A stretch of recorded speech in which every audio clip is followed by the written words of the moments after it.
Darrerament, no són pocs els que ens preguntem quins són els millors jocs per gaudir aquests dies d'estiu, de vacances, de sol i de platja.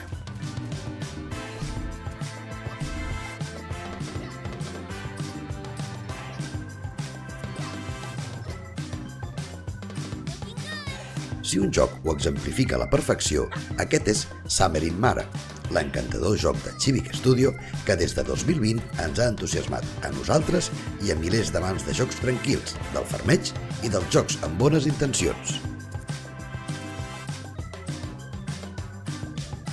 A Koa and the Five Pirates of Mara tornarem al Maravers i ho fem amb un spin-off de Summer in Mara en forma de joc de plataformes que han desenvolupat conjuntament entre Civic, Talpa Games i Undercolors.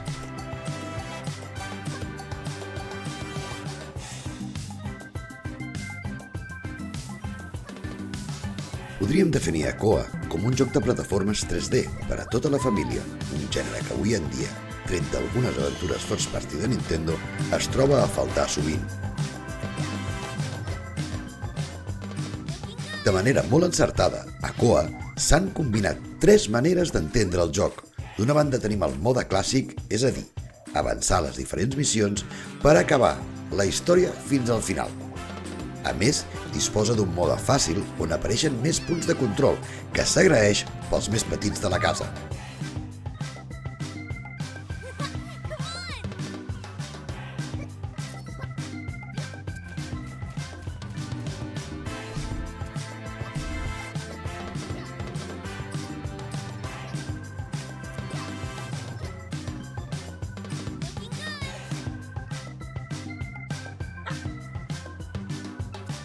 D'altra banda, tenim la possibilitat de recol·lectar certs elements amagats a cada pantalla, que ens premiaran amb roba per la nostra protagonista, i que per trobar-los haurem de sortir sovint del camí més o menys preestablert, i gràcies a ells gaudirem del genial disseny de nivells que podem trobar durant tota l'aventura.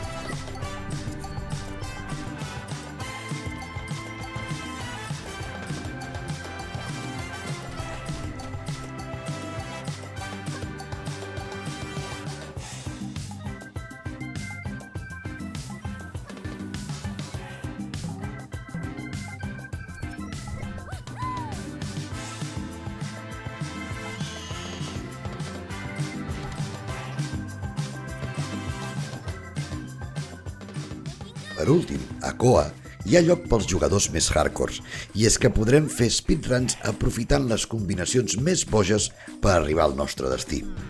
A la versió de PC tenim un tauler de temps online on podrem competir per ser els més ràpids. Cal dir que a les versions de consola aquest tauler no hi és i es troba a faltar. Com dèiem, parlar de Koa és parlar de Summer in Mara, però a la vegada també ho és parlar de Mail Mall, i és que d'alguna manera es pot entendre també a Koa and the Five Pirates of Mara com una seqüela espiritual de l'anterior joc de Talpa Games. A Mail Mall també es combinaven aquestes maneres d'entendre el joc, tot i que en aquell cas ho fèiem amb Multi, un talp carter que no tenia el carisma ni el preciosisme de Koa i l'univers de Mara.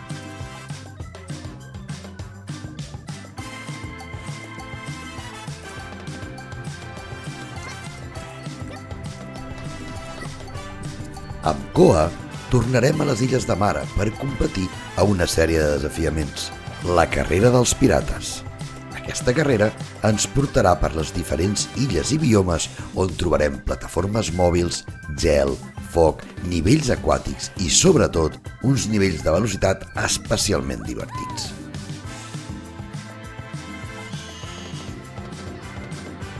No és difícil veure certes similituds amb altres plataformes de renom, com Super Mario 3D World o Crash Bandicoot. I això, en un joc indie com el que ens ocupa, on tot l'apartat artístic és excel·lent i on la seva jugabilitat i finesa funciona a la perfecció, és més que destacable.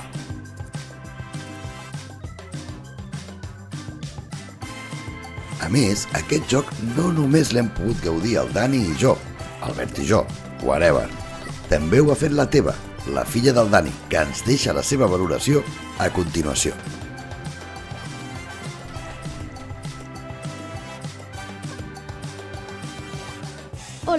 Soc la Teva, la filla del Dani.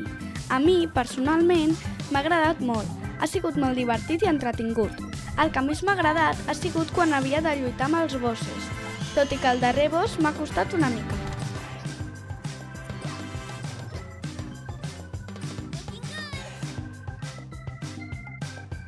En definitiva, un joc per a tothom, que es troba disponible a totes les plataformes i a més ho fa traduït al català. Aquest any hi ha una bona competència en quant a jocs de plataformes.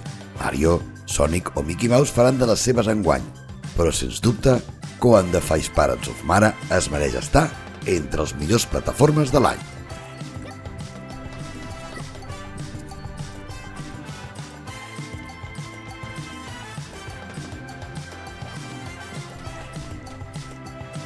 I fins aquí l'anàlisi de Koa and the Five Pirates of Mara. Recordem també que hem pogut jugar al joc gràcies a una key que ens ha cedit Chivik. Espero que pugueu disfrutar d'aquest estiu tant com ho intentarem fer el Dani i jo. En tot cas, si podeu, jugueu-lo. I ja ens direu què us ha semblat al setembre.